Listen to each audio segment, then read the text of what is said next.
Ya pemirsa, untuk mendalami kasus ini di studio kami Apa Kabar Indonesia Siang telah hadir narasumber kami psikolog anak dan remaja Mbak Vera Ita Biliana. Selamat siang Mbak Vera. Siang Mbak Nadila, siang Mbak Hana. Oke, tapi sebelum kita mendalami lagi dialognya bersama dengan Mbak Vera, kita juga akan mengupdate informasi terkini. Pemirsa, kita sudah bergabung dengan rekan kami Goldi Gumilang yang sudah siap mengabarkan untuk Anda. Goldi, silakan dengan laporan Anda.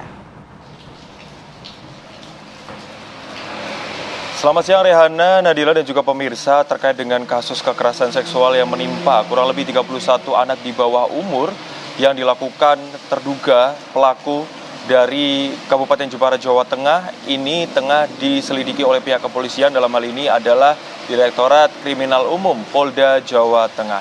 Saat ini pemirsa, pada hari Rabu kemarin dilakukan penggeledahan di rumah tersangka berinisial S berusia 21 tahun ini di Desa Sendang, Kecamatan Kalinyataman di Kabupaten Jepara, dan di lokasi tersebut ditemukan sejumlah barang bukti yang berhasil disita oleh pihak kepolisian, yakni berupa ponsel, SIM card, kemudian alat kontrasepsi, baju, dan juga topi yang dilakukan oleh tersangka untuk melancarkan aksinya.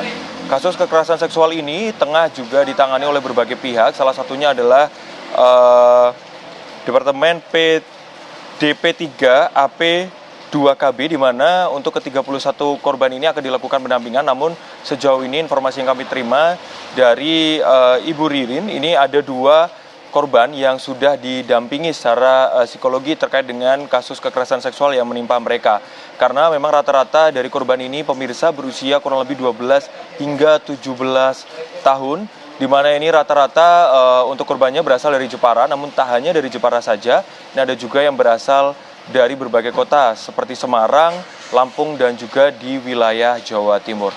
Selain pengungkapan tersebut bahwa memang kasus ini terungkap dari salah satu ayah korban yang mereparasi handphone dari anaknya, kemudian menemukan video kekerasan seksual yang akhirnya menanyakan hal tersebut kepada anaknya dan akhirnya melaporkan ke pihak kepolisian, dalam hal ini adalah ke Polda Jawa Tengah. Kemudian setelahnya dilakukan proses penyelidikan dan juga ditangkap seorang pemuda asal Jepara ini berinisial S yang sehari-hari bekerja sebagai karyawan pabrik konveksi di daerah Kabupaten Jepara, di mana pengakuan di warga sekitar ini juga sempat terkejut karena kepribadian dari si tersangka ini tadi, yakni berinisial S, ini dikatakan oleh beberapa warga di sana, salah satunya adalah Pak Riyadi, ini adalah orang yang pendiam.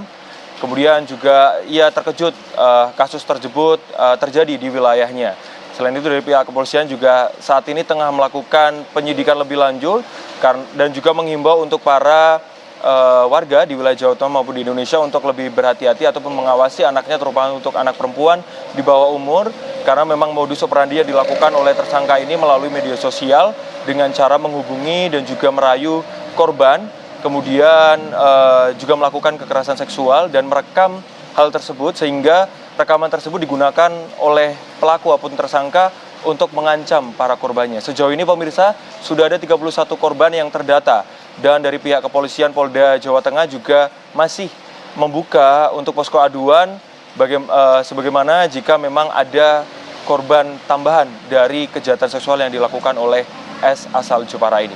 Sementara itu, update yang dapat kami kabarkan dari Jepara, kami kembalikan ke rekan-rekan di studio. Baik, nampaknya sudah ada 31 korban. Terima kasih Goldi Gumilang atas laporan Anda. Selamat kembali beraktivitas. Oke pemirsa, kita dalami kasus ini bersama dengan Mbak Vera. Mbak Vera, tadi disebutkan sudah ada 31 korban, dan korbannya ini bukan hanya dari Jepara saja, tapi ada Lampung, Semarang, dan sejumlah wilayah di Jawa Timur lainnya. Tadi juga disebutkan bahwa sifat dari pelaku ini pendiam, dianggap anak yang baik bagi masyarakat di lingkungannya, tapi bagaimana bisa kasus seperti ini terjadi, menjadi predator anak? Ya, ini yang namanya penampilan bisa menipu ya, gitu. Jadi kita jangan mudah terkecoh dengan penampilannya seorang yang baik gitu ya. Justru predator itu memang mereka mencoba menampilkan sosok dirinya yang memang baik gitu ya, lembut gitu ya, terus tidak kasar gitu, alim, layak kalem dan sebagainya, bicara dengan tata tutur kata yang baik juga. Karena ketika mereka mau mendekati korbannya, ada proses yang namanya grooming kan. Iya. Ya, jadi kan mereka ketika menemui korbannya kan tidak langsung langsung melakukan kejahatannya, tapi ada proses grooming dulu, membangun kepercayaan gitu. Ya, jadi memang penampilan yang baik tadi memang itu salah satu bagian dari peran dia atau sebagai predator tadi gitu ya. Oke, tapi Mbak Vera, sebetulnya faktor apa yang membuat seseorang ini bisa malah menjadi predator gitu? Banyak faktor ya, banyak faktor. Yang jelas, yang satu faktor yang pasti ada gitu ya, ada yang salah dalam pemahaman dia tentang bagaimana menjalin relasi dengan lawan jenis, bagaimana mendapatkan kepuasan seksual, itu ada yang salah di situ.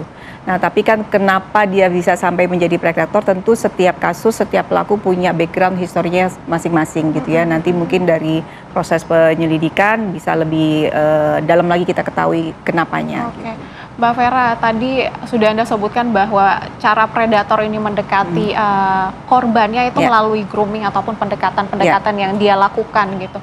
Ini tapi korbannya dilakukan melalui media sosial. Proses atau pola grooming seperti apa yang dilakukan oleh pelaku jika melalui media sosial ini? Untuk kasus ini persisnya seperti apa kita belum tahu ya, untuk hasil penyidikan. Tapi yang sudah-sudah itu bisa sesimpel mengajak si anak chat, misalnya mereka main game online gitu ya, terus ada ketemu dengan orang dengan lawan main yang secara online, terus ajak ngobrol, terus besok main lagi, kok asik nih ya main sama orang ini. Nah, mulai dari situ gitu. Terus juga ada kasus juga yang pernah saya tangani mulai dari si anak ini posting sesuatu, misalnya foto gitu ya, terus si pelakunya cuma muncul, kamu cantik deh. Nah, dari situ didapatkan atensi dari si anak, terus dia tadi berpura-pura baik, pura-pura paham apa yang anak ini lalui gitu. Dan satu hal nih Mbak Nadila dan Mbak Rehana gitu ya, untuk korban gitu ya, kenapa mereka bisa sampai terperangkap sebegitu jauh? Gitu kan, itu kan jadi pertanyaan juga ya gitu ya.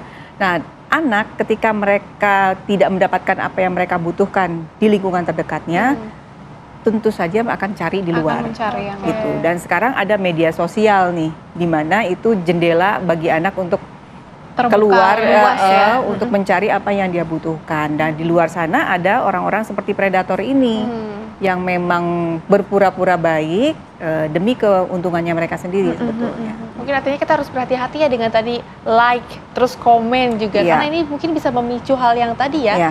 Lantas ini artinya apakah sebesar itu peran dari media sosial terhadap kasus-kasus serupa? Besar sekali gitu ya, apalagi kalau kita kan korbannya tadi usia 12 sampai 17 ya kalau nggak salah ya, jadi kan usia-usia remaja, di mana mereka sangat membutuhkan atensi dan mereka sangat suka sensasi gitu. Jadi kayak like, love di media sosial itu berarti banget buat mereka, dan ketika mereka mendapatkan atensi dari siapapun itu yang dia tidak dapatkan dari lingkungan terdekatnya, ya udah itu akan sangat mudah sekali untuk nempel ya gitu ya, jadi gitu. Oleh predator-predator ini. Tapi Mbak Vera, kasus ini kan terungkap ketika orang tua dari sang anak ini menemukan video tersebut gitu. Ini kenapa sih korban-korban yang memang berusia 12 tahun, yang masih berusia dini, ini takut untuk melaporkan, menceritakan kejadian-kejadian yang mereka alami? Apa memang ada pola dari pelasuh dari keluarga yang terpengaruh di sini atau bagaimana? Ya, ada beberapa hal ya yang mempengaruhi ya. Bisa jadi memang selama ini pola komunikasi antara anak orang tua tidak begitu bagus gitu ya. Jadi anak tidak merasa leluasa, tidak merasa bebas untuk menceritakan apapun. Takut dimarahin, malah takut disalahin gitu ya. Terus juga mungkin dari sisi predatornya mungkin ada ancaman gitu ya, ada ancaman kalau kamu lapor saya akan sebarkan, katakanlah seperti itu gitu ya. Nah, tadi kan kenapa mereka bisa sampai sejauh ini, karena proses grooming tadi ya, mulai dari awal ini proses grooming nggak bisa lama ya, bisa berlangsung berbulan-bulan baru sampai mungkin terperangkap gitu. Jadi mulai dari ngobrol, dia mau mendengarkan, sehingga ada rasa percaya, ada trust yang terbangun di anak juga, dia merasa nyaman, merasa percaya, terus sehingga diajak ketemu mau gitu ya. Padahal terus dia masuk perangkap. Nah, jadinya si anak merasa, kok saya mau kok diajak ketemu, jadi ada merasa bersalahnya juga, sehingga itu yang membuat anak juga jadinya takut untuk lapor, takut untuk cerita. Nanti kan disalahin, kok kamu yang mau gitu. Kok kamu mau. Mungkin nanti kita akan dalami mengenai dampak psikologis dari korban ini nanti seperti apa Mbak Vera, tapi usai jeda pemirsa tetap bersama kami di Apa Kabar Indonesia.